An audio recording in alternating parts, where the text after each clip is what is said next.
So, what do I want to talk about pointlessly this morning as I walk to work, where I'll spend the day farting in bathtubs and laughing my ass off? Well, as I'm walking there, I'm thinking about Giambattista Vico and this phrase that he uses, and I think he uses it once in his book. So in 1745 he publishes the final version of his book, The New Science. He published two versions of it before. This third version was his most complete version of it. It's not an easy read. And he's doing several things in it, and some of them not as meaningful as others, I guess. If you want a good way to access Vico in a clear way that really outlines what important contributions he makes and what things he says that aren't really worth your time, Isaiah Berlin's a good source. Plus, Berlin's fun to listen to. You can get his lectures on Vico on YouTube and on podcasting apps, and he's got a great sounding voice, I think. So, anyways, Vico uses this phrase, like I said, I think once in his whole book. And the phrase is the barbarism of reflection. So what Vico is doing is he's positing a social evolutionary theory, basically. You know, it's not really spelled out as that, but that's what he's doing. He's arguing against two people. He's presenting a counter argument to Hobbes, who sees monarchy as the first government to emerge from barbarism, or at least according to Vico, Hobbes sees monarchy as the first government to emerge. And then he's also arguing against Descartes. He's in a lot of ways, Vico would be a counter-enlightenment figure, but in some ways he isn't, because he's following a lot of the same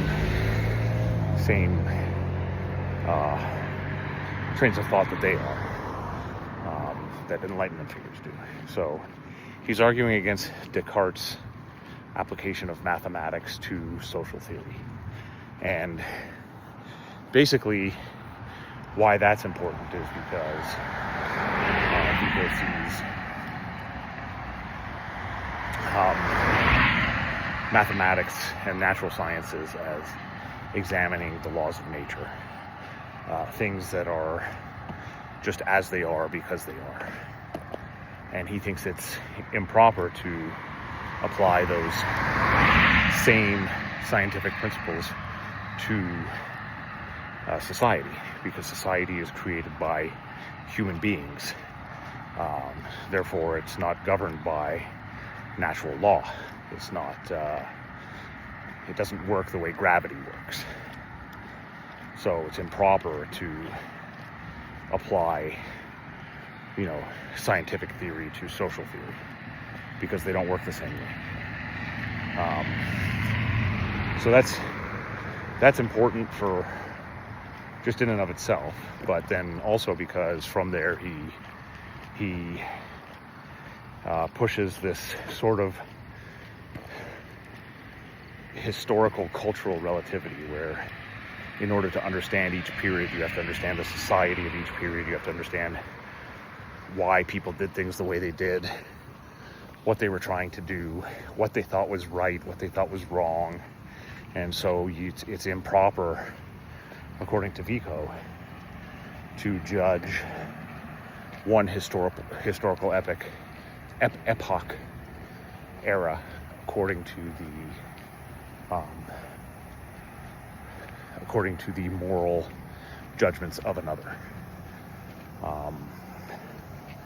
People will sometimes say that this is like his biggest contribution and his one of his like landmark achievements, but really I kind of think it emerges from Renaissance Italian humanism. So he's kind of arguing for maintaining this humanist Italian philosophical tradition in the face of, Enlightenment philosophy. So I don't think it's as revolutionary as people say it is, but that's just me. So anyways, one of the other things that he talks about, and like I said, he uses this phrase once in his book, The Barbarism of Reflection. So to understand the barbarism of reflection, you have to understand that Vico is positing this social evolutionary model that's cyclical, that moves from barbarism to barbarism. So people start in barbarism, and then they develop this idea of the gods, and then they become heroes, and then they become men. And so this is very similar to Hegel's later phenomenology of spirit, where the world is understood through universals, and then those universals are challenged through individual perceptions, and then those perceptions force understanding to come about. But in Vico, a society can return to barbarism. And this can happen in a few ways, but one of them that Vico posits is through the barbarism of reflection. Now, the barbarism of reflection, he doesn't really explain very much. Like I said, he mentions it once, but reading the way he describes it, it sounds very much like what he is saying. So another thing to understand Vico is you have to understand he's Catholic, and a lot of people question his Catholicism, but I think looking at the barbarism of reflection supports his position as a believing, committed Catholic. So one of the ways that a rational, logical civilization, society, can regress to barbarism is through the barbarism of reflection. And the way Vico describes the barbarism of reflection is that everyone pursues their own good, and everyone rationalizes their way to confirming their own good. And so you get these ideas. It's moral relativity is basically what he's describing, where people can rationally support their way to moral relativity, and the barbarism of reflection tears apart the fabric of society. My dad wrote an essay against gay marriage based on this idea, which it's been a long time since I've read it. I think there's problems with it, but anyways.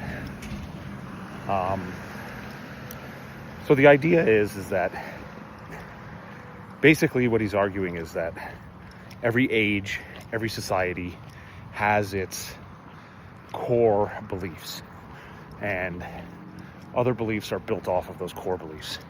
And as a society becomes unmoored from those core beliefs, basically the foundations of that society are crumbling, and they threaten to break it down and take it apart. And so one criticism of that is that, all that a society's fundamental moral beliefs are doing is establishing a consensus, and the barbarism of reflection is challenging that consensus. And it's not really, what the core moral, religious foundations of a society, pillars of a society determine are not really any more correct or rational or literal, real than the counter narratives. They're just acceptable to the majority of that society. So, the barbarism of reflection is no different than the logic, the rationality of the society. They're doing the same thing. It's just that the core beliefs have a semblance of legitimacy that the barbarism of reflection challenges. So, where was I going with all this? Oh yeah, another way of looking at it is that what Vico is saying is that in order for a society to maintain itself,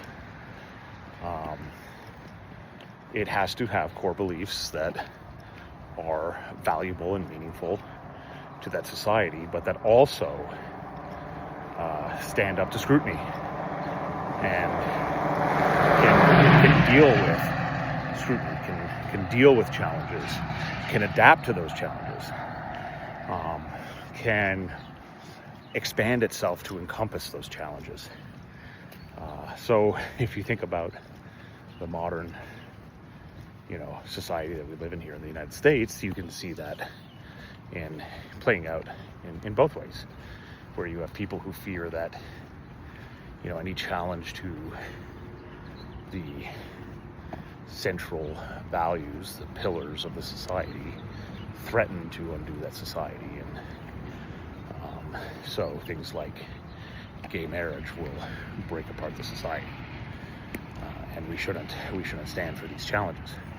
Or you can also see it how, things like the society being malleable, being adaptable, being fluid, being able to bring these challenges like gay marriage, like trans rights, and encompass them within those core values is what makes the society enduring.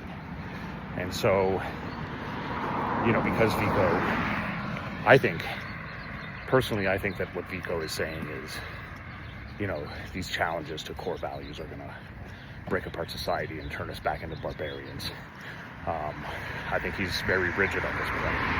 And so I would push past that, kind of dismiss that by saying that, no, the problem is that this rigid view of society, this rigid view of culture, that to be American means this.